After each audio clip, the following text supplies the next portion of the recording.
போர்தை நேயர்களுக்கு வணக்கம். இப்போ நாம் பார்க்க போகிற படம் டி பிளாக். அருள்நிதி நடிச்சிருக்கிற இந்த படத்தை வந்து எருமசாணி புகழ் விஜயகுமார் ராஜேந்திரன் எழுதி இயக்கியிருக்காரு. பொதுவாக பார்த்தா இந்த எருமசாணி இந்த மாதிரியான யூடியூப் சேனல் புகழ் ஆட்கள்லாம் பார்க்கும்போது இப்போ இருக்கிற 2K கிட்ஸுக்கு வந்து ஒரு பிடிச்சமான படமாக தான் இது இருக்கும் அப்படின்னு நானும் போய் உட்காந்து படம் பார்த்தேன்.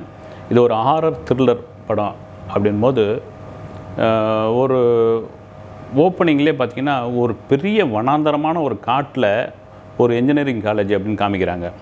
அதில் பார்த்திங்கன்னா ஆண்கள் பெண்கள் எல்லாருமே படிக்கிறாங்க. ட்ராவலே பார்த்திங்கன்னா இவங்க எங்கேயோ அருள்நிதியாக ஒரு நண்பரை வந்திங்கன்னா எங்கேயோ ஒரு பல கிலோமீட்டர் தூரம் தள்ளி இந்த காலேஜில் வந்து படிக்கிற மாதிரியான ஒரு சீனை முதல்ல காமிக்கிறாங்க. அதுவே நமக்கு கொஞ்சம் நெருடலாகவே இருக்குது. ஏன்னா வந்து ஒரு காட்டுக்குள்ளே எப்படி இவ்வளோ பெரிய வந்து இன்ஜினியரிங் காலேஜை படிக்க முடியும், கட்ட முடியும், அதில் எப்படி படிக்க முடியும் அப்படிங்கிற மாதிரியான பல கேள்விகள் இருக்குது. சரி, அதை விட்டுருவோம். இப்போ கதைக்குள்ளே வருவோம். என்னென்னா இந்த படத்தில் டி பிளாக்கில் தங்கியிருக்கிற ஒவ்வொரு குறிப்பிட்ட பெண்கள் வந்து சிறுத்தை அடித்து சாகடிக்கப்படுகிறார்கள், இல்லை சிறுத்தை அடித்து கொல்லுது அப்படின்னு ஒரு சஸ்பென்ஸை கொண்டு வராங்க. ஆனால் அருள்நிதியும் அவருடைய ஆட்களும் போயிட்டு அது சிறுத்தை இல்லை வேறு ஏதோ ஒன்று அப்படின்னு கண்டுபிடிக்கிறது தாங்க அந்த டி பிளாக்கோட கதை. இந்த கதையை வந்து அருள்நிதி எப்படி தேர்ந்தெடுத்தார் அப்படின்ட்டு வந்து இன்றைக்கி வரைக்கும் எனக்கு ரொம்ப வியப்பாக இருக்குது. என்னென்னா வந்து தமிழ் சினிமாவில் வந்து கதையை வந்து மிக அருமையாக தேர்ந்தெடுக்கக்கூடிய வெகு சில நடிகர்களில் அருள்நிதியும் ஒருத்தர். ஏன்னா இது பார்த்திங்கன்னா ஒரு எனக்கு என்ன படங்கள் ஞாபகம் வந்தது அப்படின்னா முரட்டுக்காலன்னு ஒரு படம் வந்தது 80s. அந்த படத்தில் பார்த்திங்கன்னா காலை குத்தி செத்து போயிடுவாங்கன்னுவாங்க. அப்புறம் பார்த்திங்கன்னா காளையோட 2 கொம்பை வச்சு வில்லன் வந்து தனக்கு ஆகாதவங்களாம் கொண்டுக்கிட்டு இருப்பான். விசில்னு ஒரு படம் வந்தது.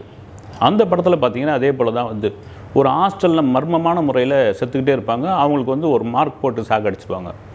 இப்படி பல படங்களை ஞாபகப்படுத்துகிற இந்த படத்தில் பார்த்திங்கன்னா படம் பார்க்குற நமக்கு வந்து எந்த இடத்துலையும் ஒரு பரபரப்போ ஒரு பயமோ அடுத்து நான் என்ன நடக்க போகுது அப்படின்ற மாதிரியான ஒரு எந்த வித இதுவும் இல்லாமல் தேமேன்னு படம் ஓடிக்கிட்டே இருக்குது.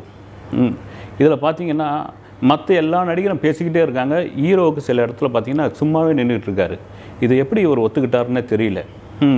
மொத்தத்தில் பார்த்திங்கன்னா ஒரே ஒரு விஷயங்க, ஒரு இங்கேருந்து செங்கல்பட்டு தாண்டி ஒரு ஊரில் வந்து ஒரு காலேஜ் கட்டி இங்கே இருக்கிற பொம்பளை பிள்ளைங்களையோ பசங்களையும் அமிச்சாலே மூச்சு 38 தடவை வந்து ஃபோன் பண்ணி கிளம்பிட்டியாம்மா, காலேஜ் வந்துட்டியா, சேர்ந்துட்டியா, இங்கேருந்து கிளம்புறியான்னு கேட்குறாங்க.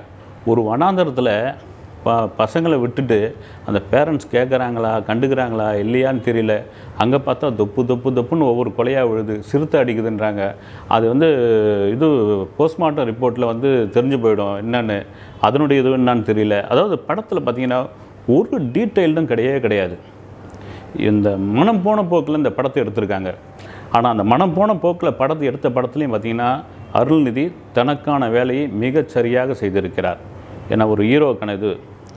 ரெண்டாவது விஷயம் என்னென்னா, நீங்கள் பெரிய ஹீரோக்கள் பெரும்பாலும் நல்ல எக்ஸ்பீரியன்ஸான ஹீரோக்கள் பார்த்திங்கன்னா சில படங்கள் நடிக்கும் போதே கண்டுபிடிச்சிடுவாங்க இந்த படம் தேருமா தேராதான்னு. என் அனுபவத்தில் சொல்லும்போது பார்த்திங்கன்னா விஜய் இதெல்லாம் சில படங்கள் சொதப்பியிருக்கும் பார்த்திங்கன்னா.